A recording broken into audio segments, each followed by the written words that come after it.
नमस्कार दोस्तों, स्वागत है आपके अपने इस यूट्यूब चैनल अंकित कोचिंग सेंटर में। आज के इस वीडियो में हम लोग देखेंगे जो क्लास 10th का जो आप लोग का 20 फरवरी को जो आप लोग का एग्ज़ाम होने वाला है विज्ञान सेक्शन का, है ना। विज्ञान का जो है सब्जेक्ट का जो एग्ज़ाम होगा आप लोग का थ्योरी, उसके लिए हम आपका मोस्ट इंपॉर्टेंट क्वेश्चन लेके आ चुके हैं और आप लोग का इससे जो है बहुत ज़्यादा क्वेश्चन आप लोग का जो है एग्ज़ाम में आने का संभावना है।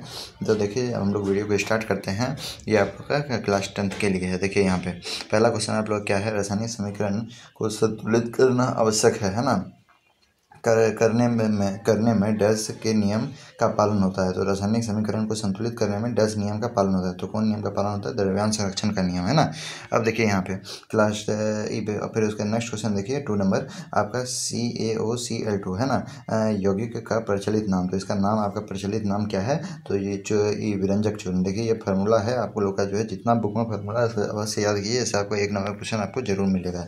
अब देखिए यहाँ पे प्रिज्म द्वारा किस रंग के प्रकाश का विचलन अधिकतम होता है ना। तो प्रिज्म द्वारा किस रंग के प्रकाश का विचलन अधिकतर होता है? तो बैगनी हो जाएगा इसका आंसर। इसका आंसर क्या हो जाएगा? बैगनी। अब देखिए यहाँ पे क्या लिखा हुआ है, बेकिंग सोडा एवं टार्टरिक अम्ल का मिश्रण कहलाता है। तो क्या कहलाता है? बेकिंग पाउडर, है ना। क्या कहलाता है? Baking powder. जितना क्वेश्चन आपको बता रहे हैं सब इंपॉर्टेंट है, सब पढ़ के जाना है आपको एग्जाम में। देखिए यहाँ पे आपका अम्लीय विलयन का pH मान होता है। तो आपको बताएं pH मान का क्वेश्चन 1 से लेकर टोटल 14 तक होता है ना। और यहाँ पे 7 होता है। देखिए 1 से लेकर 7 तक अम्ल होता है और 7 से लेकर 14 तक क्या होता है? क्षार। तो आपका अम्ल पूछा है तो 1 से लेकर 7 तक, यानी 7 से कम आपका आंसर सही हो जाएगा, है ना। तो 7 से कम आंसर इसका क्या हो जाएगा? सही हो जाएगा। नेटल का डंक में कौन सा अम्ल होता है? तो जितना भी अम्ल का क्वेश्चन है ना, चैप्टर 2 में अम्ल क्षार लवण में जितना भी अम्ल आपको दिया गया है, एक देखिएगा आपको ब्रैकेट बना के दिया होगा, जितना भी अम्ल है सबको याद कर लिया है। तो इसका आंसर क्या हो जाएगा? मेथनोइक अम्ल हो जाएगा, ठीक है। नेक्स्ट क्वेश्चन देखिए आप लोग क्या है, ओम किसका एसआई मात्रक है? तो ओम किसका एसआई मात्रक है? तो प्रतिरोध का एसआई मात्रक। अब देखिए ओम का एसआई मात्रक क्या हो जाएगा? प्रतिरोध हो जाएगा, है ना। इसका प्रतिरोध आंसर सही हो जाएगा। अब देखिए शुद्ध सोना होता है, तो शुद्ध सोना कितना होता है? 24 कैरेट का होता है। कितना कैरेट का होता है? 24 कैरेट का। स्पष्ट देखने के लिए न्यूनतम जब भी पूछे तो 25 सेंटीमीटर, अनंत पूछे जब भी आप पूछे, अधिकतम पूछे तो अनंत हो जाएगा, है ना। तो अभी न्यूनतम पूछा है तो 25 सेंटीमीटर हो जाएगा। देखिए यहाँ पे इससे आपको एक क्वेश्चन तो आपको जरूर ही एग्जाम में देखने के लिए मिलेगा। क्या पूछ रहा है आपका?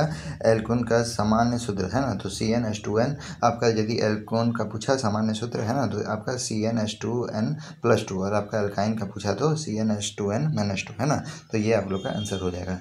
अब देखिए यहाँ पे ये आपका जो है यहाँ पे एल्केन होगा, है ना। यहाँ पे देख लीजिए, इसको एल्केन कर लिया, है ना, और इसको एल्किन और इसको एल्काइन, है ना। यहाँ से ये दोनों वजह से मिस्टेक है, इसको आप लोग क्या कर लीजिएगा, इसको आप लोग एल्केन कर लेना और इसको आप लोग का एल्किन और इसको एल्काइन कर लेना है, ठीक है। अब देखिए यहाँ पे नेक्स्ट क्वेश्चन देखिए, आँख के रंगीन भाग को कहते हैं। तो आँख के रंगीन भाग को क्या कहते हैं? कॉर्निया।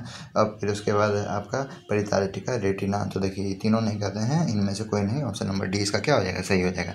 अब देखिए यहाँ पे नेक्स्ट क्वेश्चन आप लोग का क्या है, नेक्स्ट क्वेश्चन दिया हुआ है, ऐसे धातु का नाम बताएं जो कमरे के ताप पर द्रव अवस्था में होता है। तो पारा होगा इसका सही आंसर। इसका सही आंसर क्या होगा? पारा। अब देखिए सबसे अधिक तन्य धातु का नाम बताएं। तो सबसे अधिक तन्य धातु का नाम क्या हो जाएगा? सोना हो जाएगा, है ना। अब देखिए निम्नलिखित में से कौन एल्डिहाइड है? तो कौन एल्डिहाइड है? HCHO, है ना। HCHO इसका सही आंसर हो जाएगा। अब देखिए नेक्स्ट क्वेश्चन क्या बोल रहा है, जब प्रकाश से किरण विरल माध्यम से सघन माध्यम में तिरछा हो जाता है तब आपतन कोण आई एवं आपतन एवं अपवर्तन कोण आर में क्या संबंध है? तो क्या संबंध है? आपका आई जो है आर से ग्रेटर देन होगा, है ना। अब देखिए यहाँ पे, अब यहाँ पे लिखा हुआ है नेक्स्ट क्वेश्चन 18 नंबर, देखिए क्या है, श्रृंखलन का गुण गैस में पाया जाता है। तो किसमें पाया जाता है? कार्बन में पाया जाता है, ठीक है। अब देखिए यहाँ पे देखिए क्या है, सजीव में पाए जाने वाले जैव पराक्रम है। तो सजीव में पाए जाने वाले जैव पराक्रम क्या हो जाएगा? देखिए श्वसन भी करता है, पोषण भी करता है, जनन भी करता है, इनमें सभी जो है सही आंसर हो जाएगा। देखिए आप लोग का एग्जाम में जो क्वेश्चन रहेगा उसमें यदि आप लोग का ऑप्शन दिया हुआ रहे, है ना, और उसमें लास्ट में यदि इनमें कोई नहीं या इनमें सभी रहे तो वही आपका सही होगा, है ना। ये इसमें 99% ये चांस होता है, जितना बार हम जब तक देख रहे हैं बोर्ड का जो एग्जाम लिया जाता है, यदि और ऑप्शन नंबर डी में यदि आपका इनमें सभी या इनमें कोई नहीं रहा तो ये वाला आंसर जो आपका 99% केस में क्या होता है? सही होता है। अब देखिए यहाँ पे 20 नंबर में क्या लिखा हुआ है, आपका प्राथमिक उपभोक्ता कहलाता है। तो प्राथमिक उपभोक्ता क्या कहलाएगा आपका? बताइए। तो आपका शाकाहारी, मांसाहारी, सर्वाहारी और आपका फिर उसके बाद ऑप्शन नंबर डी क्या लिखा हुआ है? सर्वाहारी। और फिर उसके बाद देखिए 2 बार सर्वाहारी लिखा हुआ है। तो इसका ए नंबर आंसर क्या हो जाएगा? सही हो जाएगा, शाकाहारी आंसर सही हो जाएगा। अब देखिए यहाँ पे 21 नंबर, मनुष्य के मुख गुहा में कितने जोड़ी लार ग्रंथि पाई जाती है? तो कितनी जोड़ी लार ग्रंथि पाई जाती है? 3 जोड़ी, इसको याद रखिएगा, 3 जोड़ी लार ग्रंथि पाई जाती है। अब देखिए मानव हृदय में कितना कोष्ठ होता है ना, मानव हृदय में कितना कोष्ठ होता है? तो 4 कोष्ठ होता है। कितना कोष्ठ होता है? 4। अब देखिए मानव हृदय में कितना आलंद तथा कितना निलय होता है? तो 2 आलंदी होता है और 2 क्या होगा? निलय होगा। अब देखिए मनुष्य के मस्तिष्क का औसत भार होता है, तो कितना भार होता है? 1200 से 1300 ग्राम होता है। लेकिन जो है यहाँ पे आप जो है 1.5 ग्राम आप होल में लिखिए, है ना, आप यहाँ पे होल नंबर इसको बना के आप लिख सकते हैं, है ना। अब देखिए यहाँ पे कौन कौन सा हार्मोन रुधिर में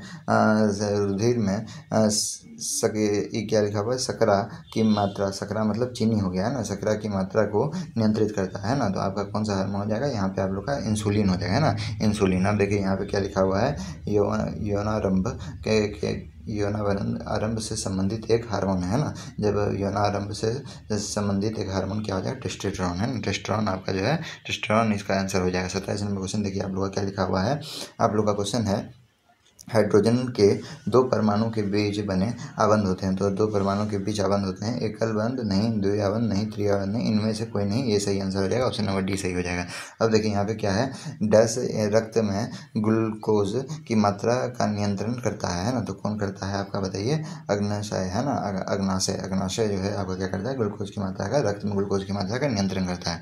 अब निम्नलिखित में विद्युत का सर्वोच्चतम चालक है। तो विद्युत का सर्वोच्चतम चालक क्या हो जाएगा? चांदी, Al, है ना। अब देखिए यहाँ पे फिर उसके बाद किसी प्रकृति का बनाना जनन की मूल घटना है। जनन की मूल घटना क्या हो जाएगा? जनन की मूल घटना DNA, जनन की मूल घटना DNA। तो ये आपका 30 ऑब्जेक्टिव था और ये आपका 30 ऑब्जेक्टिव था और ये 30 ऑब्जेक्टिव से आपको जो है बहुत सारा क्वेश्चन आपको एग्जाम में देखने के लिए मिलेगा।